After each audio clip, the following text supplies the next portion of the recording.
can't believe this is real. Asawa na kita! Alam mo naman natin kung paano kami nagsimula ni Quintin, di ba? Nung inagaw niya ako sa iba. Nakit mo ko. Hindi No, but seriously, we all know that he may not be the one that I fell in love with immediately. But you were the one who was there to catch me when my relationship failed. Thank you for waiting. Thank you for loving me. Your love was able to heal me. And because of your love, I was willing to risk again. I was willing to love again. Thank you so much. I love you, Quintin, and I'm so happy and honored to be your wife.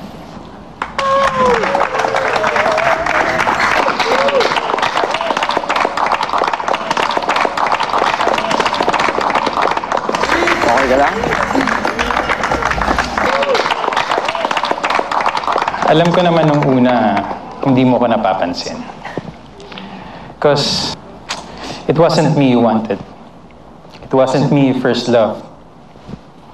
But I never took that against you.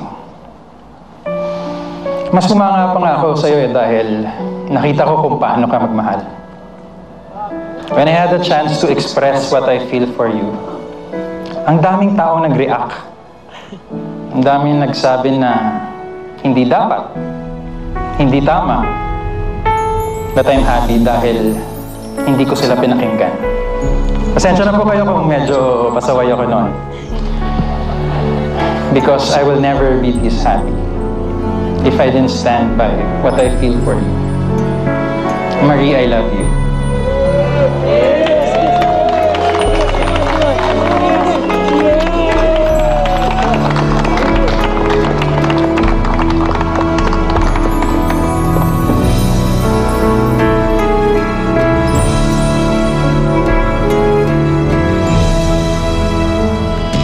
Yung mga variants na mahina, pwede natin siya i-promo. Pwede din natin i-try yung mag-tie up sa networks. Uso na ngayon yung product intrusion, lalo na sa mga soap operas sa gabi. Alright, then I'll review this and then I'll present it to the board.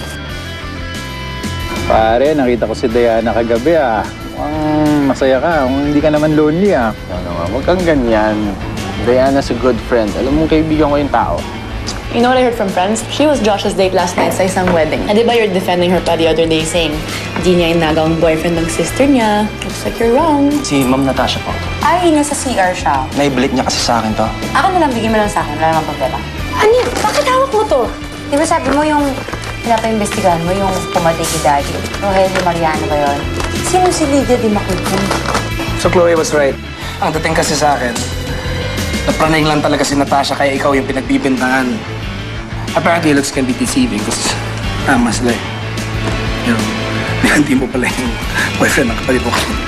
Hey!